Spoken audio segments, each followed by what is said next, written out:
அனைவருக்கும் வணக்கம் ஃப்ரெண்ட்ஸ், நான் உங்கள் தண்டமணி பேசுகிறேன். இன்றைய வீடியோவில் நம்ம ஒரு அற்புதமான முருகன் கோவில் தான் நம்ம தரிசனம் செய்ய போகிறோம். அது எந்த கோவில்னா திருச்செந்தூரில் அமைந்துள்ள முருகன் கோவில் தான் நம்ம தரிசனம் பண்ண போகிறோம். சரிங்களா? அதற்கு முன்னே நாங்கள் இந்த கோவிலுக்கு எப்படி வந்தோம்னு சொல்லிட்டு ஃபஸ்ட்டு சொல்லிடுறோம் பாருங்க.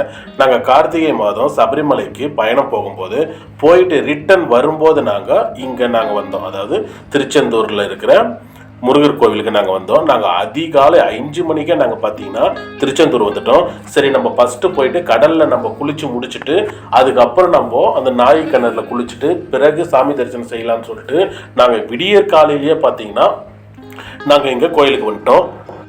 ஆனால் அந்த டைமே பார்த்தீங்கன்னா நல்ல கூட்டம் ஃப்ரெண்ட்ஸ். ஏன்னா விடியற் காலையிலே பார்த்தீங்கன்னா அந்தளவுக்கு கூட்டம் பக்தர்கள் அதிகமாக இருந்தது.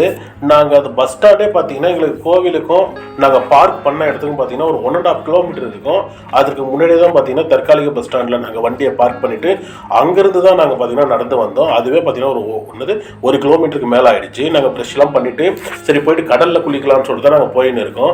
அங்கே கோவிலுடைய கும்பாபிஷேக வேலைகள் நடைபெற்று இருக்கிறதால ஃபுல்லாக பார்த்தீங்கன்னா ரூட் எல்லாமே மாறி இருக்கு. ஆனா போற வழியில் எல்லாமே பாத்தீங்கன்னா பேனர் வச்சிருக்காங்க. இந்த இடம் பாத்தீங்கன்னா கடற்கரைக்கு போற இடம், இது நாய் கிணறுக்கு போறது, இது கோவிலுக்கு போறதுன்னு சொல்லிட்டு ஃபுல்லா போற இடத்துல எல்லாமே நமக்கு பேனர் வச்சிருக்காங்க. அதனால நம்ம அந்த பேனரை பார்த்துட்டு நம்ம எங்க போனோமோ அங்க போகலாம். ஏன்னா ஃபுல் செட்டப்பே பாத்தீங்கன்னா மாத்திட்டு இருக்கு கோயில். இப்ப அந்த கும்பாபிஷேக வேலையால ஃபுல்லா பாத்தீங்கன்னா வேலை நடக்கிறதால செட்டப் எல்லாம் மாறிக்கிறதால நீங்க ஏற்கனவே போயிருந்தீங்கன்னா கூட உங்களுக்கு ரூட்டே உங்களுக்கு ஃபுல்லா பாத்தீங்கன்னா கொலாப்ஸ் ஆயிருக்கும். அந்த அளவுக்கு பாத்தீங்கன்னா இடம் புதுசா இருக்கு. சரிங்களா?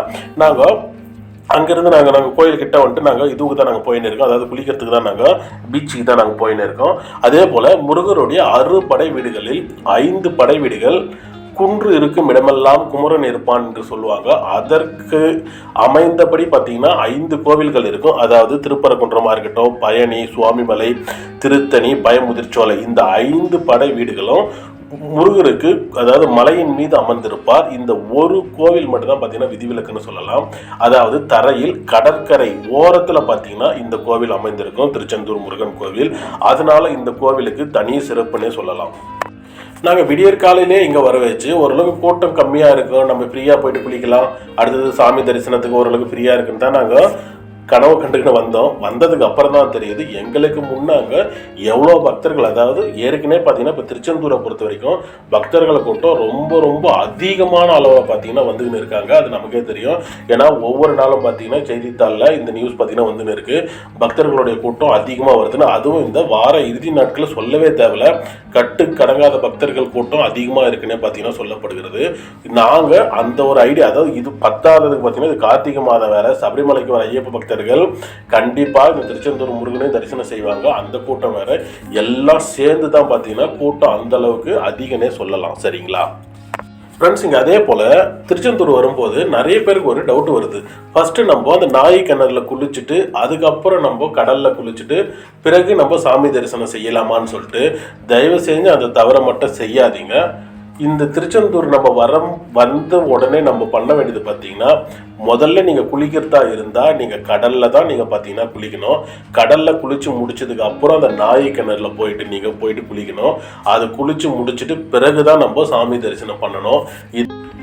பீச்சுக்கு போகிறதுக்கே பார்த்தீங்கன்னா கோவிலை நம்ம ஓரளவுக்கு பாதி சர்க்கிள் நம்ம சுற்றி வர மாதிரி நமக்கு பார்த்தீங்கன்னா ஆயிடுது. நாங்கள் கோவில் குளிக்க போகும்போதே பார்த்தீங்கன்னா அங்கே சாமி தரிசனத்திற்கு கூட்டம் ஓரளவுக்கு கம்மியாக தான் இருந்தது. அந்தளவுக்கு கூட்டம் இல்லை. ஏன்னா விடியற் காலை ஒரு 5 மணி இருக்கும். சரி, நம்ம குளிச்சு முடிச்சுட்டு வந்ததுக்கப்புறம் நம்ம கியூவில் நிற்கலாம்னு சொல்லிட்டு நாங்கள் அந்த ஐடியாவில் தான் நாங்கள் போனோம். ஓரளவுக்கு இப்போ தான் ஃப்ரெண்ட்ஸ் நாங்கள் அந்த கோயிலுக்கிட்டே நாங்கள் வந்திருக்கோம். இதான் பார்த்தீங்கன்னா என்ட்ரன்ஸு. ஆனால் நம்ம டேரெக்டாக இந்த வழியில் நம்ம உள்ளே போக முடியாது. நம்ம சாமி தரிசனம் செய்யறதுக்கு நமக்கு பார்த்தீங்கன்னா 2 வகையான கியூ இருக்குது. ஒன்று பொது தரிசனம், இலவச தரிசனம் ஒன்று இருக்குது. இன்னொன்று பார்த்தீங்கன்னா 100 ரூபாய் தரிசனம் இருக்குது. நாங்கள் 100 ரூபாய் தரிசனத்தில் தான் நாங்கள் போயிட்டு தரிசனம் பண்ணோம். அதை பின்னாடி நான் வரும்போது நான் உங்களுக்கு உங்களுக்கு சொல்கிறேன் பாருங்கள். எனக்கு கூட்டம் எந்த அளவுக்கு இருந்தது, எவ்வளோ நேரம் நாங்கள் சாமி தரிசனம் ஆச்சுன்னு சொல்லிட்டு அதை நாங்கள் உங்களுக்கு பின்னாடி வர இது வீடியோவில் சொல்கிறேன். இப்போ நாங்கள் ஓரளவுக்கு கடற்கரை கிட்ட வந்துட்டோம். இப்போ இங்கேருந்து தான் நம்ம அந்த இருக்குது பார்த்தீங்களா, இதுக்கு பக்கத்தில் தான் பார்த்தீங்கன்னா கடற்கரை இருக்குது. இறங்கி நாங்கள் இப்போ பாருங்கள், நாங்கள் பீச்சில் தான் நாங்கள் நடந்து போயின்னு இருக்கோம். இந்த கடற்கரையில் தான் போயிட்டு குளிக்கும் போதே பார்த்தீங்கன்னா ஓரளவுக்கு விடியற்கால இருட்டாக தான் இருந்தது. அப்பயே பார்த்தீங்கன்னா பக்தர்கள் நல்ல கூட்டம். அந்த கூட்டத்திலேயே நாங்கள் போயிட்டு குளிச்சிட்டோம். நாங்கள் போனது பார்த்தீங்கன்னா நான், என்னுடைய அம்மா, என்னுடைய அண்ணன், என்னுடைய அண்ணனுடைய பையன், அடுத்தது பார்த்தீங்கன்னா என்னுடைய பொண்ணு, நாங்கள் எல்லாம் தான் நாங்கள் போயிருந்தோம். அடுத்தது என்னுடைய அண்ணனுடைய ஃப்ரெண்டும் பார்த்தீங்கன்னா கூட வந்திருந்தார். அதாவது நாங்கள் சபரிமலைக்கு போனது மொத்தம் ஒரு 45 பேருக்கு மேலே. நாங்கள் குளிக்கிறதுக்கு பீச்சுக்கு வரும்போது நாங்கள் தனியாக ஒரு கேங்காக நாங்கள் வந்துட்டோம். ஏன்னா கொஞ்சம் சாமியை சட்டுன்னு தரிசனம் பண்ணலான்னு சொல்லிட்டு அதனால் நாங்கள் கொஞ்சம் ஃபாஸ்ட்டாகவே வந்துட்டோம். போயிட்டு இப்போ குளிச்சு முடிச்சுட்டு அடுத்தது அந்த நாய் கிணறாண்ட போகலான்னு சொல்லிட்டு கியூவுக்கு போகும்போது தான் தெரியுது ஃப்ரெண்ட்ஸ், ஒரு 1 கிலோமீட்டர் அந்த கோயிலுடைய என்ட்ரன்ஸை காமிச்சோம் பார்த்தீங்களா, அந்த நாய் கிணறுல இருந்து அந்த கோயிலோட என்ட்ரன்ஸ் வரைக்கும் பார்த்தீங்கன்னா கியூ நிற்குது அந்த விடியற் காலையிலேயே. சரி, இதில் போயிட்டு நம்மளால் குளிக்க முடியாது, நாங்கள் என்ன பண்ணலான்னு சொல்லிட்டு பக்கத்துலேயே பார்த்தீங்கன்னா பாத்ரூம் ஃபெசிலிட்டிஸ் இருந்தது. அங்கே போயிட்டு குளிச்சு முடிச்சுட்டு சரி நாய் கிணறுக்கு என்ன பண்ணலான்னு சொல்லிட்டு அந்த கியூவில் போனாங்க பார்த்தீங்களா, அவங்கக்கிட்ட ஒரு வாட்டர் பாட்டில் கொடுத்தோம். நீங்கள் போயிட்டு வரும்போது அதில் அந்த தீர்த்தத்தை பிடிச்சின்னு வாங்கன்னு சொல்லிட்டு சரின்னு சொல்லிட்டு அவரும் வாங்கிக்கின்னு போனார். அதற்காக இங்கே நாங்கள் வெயிட் பண்ணின்னு இருக்கோம். சரி, நம்மளால் அந்த நாய் கிணறுல தான் குளிக்க முடியல, சப்போஸ் அந்த தீர்த்தத்தையாவது நம்ம தலையில் தொளிச்சிக்கலாம்னு சொல்லிட்டு அதனால் இங்கே நாங்கள் வெயிட் பண்ணின்னு இருக்கோம். இதுவும் பார்த்தீங்கன்னா நல்ல ஒரு கூட்டம் தான். சப்போஸ் நாங்கள் போய் இருக்கலாம் ஃப்ரெண்ட்ஸ். இதுக்கே பார்த்தீங்கன்னா ஒரு 1.5 டைம் பார்த்தீங்கன்னா ஆகிட்டுருக்கோம். அடுத்தது நாங்கள் சாமி தரிசனம் வேறு செய்ய போனோம். அதுக்கும் இன்னும் டைம் ஆகிடுச்சுன்னா நாங்கள் எல்லோரும் பார்த்தீங்கன்னா ஒன்றா தான் நாங்கள் போனோம். சப்போஸ் யாராவது லேட் ஆகிடுச்சுன்னா எங்களுக்கு ரொம்ப ப்ராப்ளம் ஆகிடுன்னு சொல்லிட்டு அந்த நாய் கிணறுல அந்த வாட்டர் பாட்டில் எடுத்துன்னு வந்துடுற பார்த்தீங்களா, அதிலே நாங்கள் தலையை நினச்சிக்கின்னு நாங்கள் அடுத்தது சரி ஃப்ரீ தரிசனத்தில் போகலாமா இல்லை 100 ரூபா தரிசனத்தில் போகலாமான்னு சொல்லிட்டு பிளான் பண்ணும்போது ஃப்ரீ தரிசனம் ரொம்ப கூட்டமாக இருந்தது. ஓரளவுக்கு 100 ரூபா ஓரளவுக்கு பரவாயில்ல மாதிரி இருந்ததுன்னு தான் உள்ளே போனோம். போனதுக்கு அப்புறம் தான் தெரியும் ஃப்ரெண்ட்ஸ், 100 ரூபாவும் பார்த்தீங்கன்னா ஹெவி க்ரௌடுன்னு சொல்லலாம். 2.5 hour ஆச்சு நாங்கள் சாமி தரிசனம் செய்யறதுக்கு. விடியற் காலை 5 மணிக்கு நாங்கள் கோயில் என்ட்ரன்ஸ் ஆண்ட போனோம். நாங்கள் சாமி தரிசனம் செஞ்சு முடிச்சுட்டு நாங்கள் வெளியே வரும்போது 9:45 ஆகிடுச்சு. நல்ல கூட்டம்னு சொல்லலாம். ஏன்னா ரெண்டுமே கூட்டம். ஏன்னா எங்களா கூட வந்தவங்களுக்கு ஃபோன் பண்ணும்போது ஒரு சிலர் பார்த்தீங்கன்னா அந்த ஃப்ரீ தரிசனத்துக்கு போயிருந்தாங்க, அங்கேயும் கூட்டம் அதிகம் தான் சொன்னாங்க. அதே போல் இந்த 100 ரூபாய் கியூலையும் பார்த்தீங்கன்னா கூட்டம் அதிகமாக தான் ஃப்ரெண்ட்ஸ் இருந்தது. போகும்போதே பார்த்தீங்கன்னா அந்த மரத்தில் மயில் எல்லாமே இருந்தது. அதை தான் நீங்கள் பார்த்துருப்பீங்க. நாங்கள் கோயிலுக்குள்ளேயே வந்துட்டோம் ஃப்ரெண்ட்ஸ். இதுக்கு அவ்வளோதான் ஃப்ரெண்ட்ஸ். இதுக்கப்புறம் வீடியோ உள்ளே போயிட்டு எடுக்க முடியாது. நான் சாமி தரிசனம் செஞ்சு முடிச்சுட்டு வரேன். நான் உங்களுக்கு கருவறையில் இருக்கிற முருகருடைய புகைப்படத்தையும் நான் உங்களுக்கு வைக்கிறேன் பாருங்கள். எப்படி எவ்வளோ அற்புதமான காட்சி தரார் முருகர்னு சொல்லிட்டு.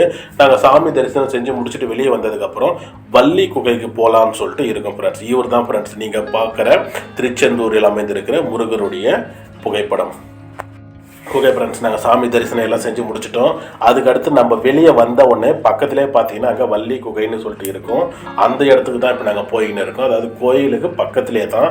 நீங்கள் யார்கிட்டனா கேட்டிங்கன்னா கூட உங்களுக்கு சொல்லுவாங்க வள்ளி குகைன்னு சொல்லிட்டு. அதுவும் ஒரு அற்புதமான இடம் தான். நம்ம சாமி தரிசனம் செஞ்சு முடிச்சுட்டு அந்த வள்ளி குகையில் போயிட்டு நம்ம வள்ளியை நம்ம தரிசனம் செய்கிறது. சரிங்களா, அப்படியே ஸ்ட்ரெயிட்டாக நடந்து போகலாம். ஒரு 500 மீட்டர்லேயே பார்த்தீங்கன்னா அந்த குகை இருக்கும். அதாவது மலை, அதாவது குகை மாதிரியே பார்த்தீங்கன்னா இருக்குது. அதனால தான் இங்கே வள்ளி குகைன்னு சொல்கிறாங்க. உள்ளே போயிட்டு வீடியோ எடுக்கலாம்னு சொல்லிட்டு ட்ரை பண்ணேன். ஆனால் உள்ளே வீடியோ எடுக்க முடியல. அந்த என்ட்ரன்ஸ் வரைக்கும் தான் பார்த்தீங்கன்னா வீடியோ எடுக்க முடிஞ்சது. இங்கே பக்தர்களுடைய நேர்த்தி கடனாக பார்த்தீங்கன்னா அந்த இது எல்லாம் தாலியாக இருக்கட்டும், அடுத்தது தொட்டில் எல்லாமே அந்த இதுவில் கட்டி வச்சுருக்காங்க. அதை பார்த்துக்கினே தான் இப்போ நாங்கள் போய்கின்னு இருக்கோம். பாருங்கள் எந்த அளவுக்கு பக்தர்களுடைய வேண்டுதல் எவ்வளோ கட்டி வச்சுருக்காங்கன்னு சொல்லிட்டு பாருங்கள். அது இல்லாமல் கட்டந்து இல்லாமல் கீழவும் பார்த்தீங்கன்னா நிறைய இருக்குது. அதாவது இந்த குழந்தை பொம்மை அது போல் எல்லாமே வச்சுருக்காங்க. அவள் தான் ஃப்ரெண்ட்ஸ். அதுக்கு மேற்கொண்டு என்னால் வீடியோ எடுக்க முடியல. நெக்ஸ்ட்டு நாங்கள் வள்ளி கோகையில் போயிட்டு வள்ளியை தரிசனம் செஞ்சு முடிச்சுட்டு நாங்கள் கிளம்பலாம்னு சொல்லிட்டு வந்துட்டோம். அது கோயிலோட என்ட்ரன்ஸ் நான் ஏற்கனவே சொன்னேன் பார்த்தீங்களா, நடந்துக்கின்னு இருக்குன்னு. கும்பாபிஷேகத்து வேலை நடந்துன்னு இருக்குது, அந்த வேலை தான் நடந்துக்கின்னு இருக்குது. நெக்ஸ்ட்டு இந்த கியூ பார்த்தீங்கன்னா இதுதான் ஃப்ரெண்ட்ஸ், இலவச தரிசனத்துக்கு போகிற கியூவு. இதுவும் பார்த்தீங்கன்னா ஃபுல் க்ரௌடு தான். சரி, வரும்போது அன்னதானத்துக்கு அங்கே கியூ இருந்தது, அதில் போய் நிற்கலான்னு பார்த்தா அதுவும் ஹெவி க்ரௌடு. அதனால நம்ம அன்னதானத்துக்குலாம் போனால் அது சாப்பிட்டு வந்தாலும் டைம் ஆகிடும்னு சொல்லிட்டு நம்ம வெளியே போய்ட்டு ஹோட்டலில் சாப்பிட்டுக்கலான்னாங்க. அந்த பிளானில் நாங்கள் வெளியே வந்துட்டோம் ஃப்ரெண்ட்ஸ். சரிங்களா, ஓகே ஃப்ரெண்ட்ஸ், இந்த வீடியோவை ஃபுல்லாக பார்த்துருப்பீங்க. சப்போஸ் இந்த வீடியோ உங்களுக்கு பிடிச்சிருந்தா இந்த சேனலை மறக்காமல் சப்ஸ்கிரைப் பண்ணுங்கள் மற்றும் உங்கள் ஃப்ரெண்ட்ஸுங்களுக்கும் ஷேர் பண்ணுங்கள் ஃப்ரெண்ட்ஸ். சரிங்களா ஃப்ரெண்ட்ஸ், இங்கே அபிஷேக பால்னு சொல்லிட்டு ஒரு பக்தரை பார்த்தீங்கன்னா கொடுத்துக்கின்னு இருந்தார். அந்த அபிஷேக பாலை வாங்கி நாங்கள் தீர்த்த மாதிரி நாங்கள் சாப்பிட்டு முடிச்சிட்டோம் ஃப்ரெண்ட்ஸ். சரிங்களா, ஓகே ஃப்ரெண்ட்ஸ், இந்த வீடியோவை இதோட முடிச்சுக்கிறேன். வீடியோவை ஃபுல்லாக பார்த்து உங்கள் எல்லாருக்கும் தேங்க்ஸ் ஃப்ரெண்ட்ஸ். பிடிச்சிருந்தா சப்ஸ்கிரைப் பண்ணுங்க, ஷேர் பண்ணுங்க, லைக் பண்ணுங்க, மறக்காம பெல் பட்டன் அழுத்திடுங்க.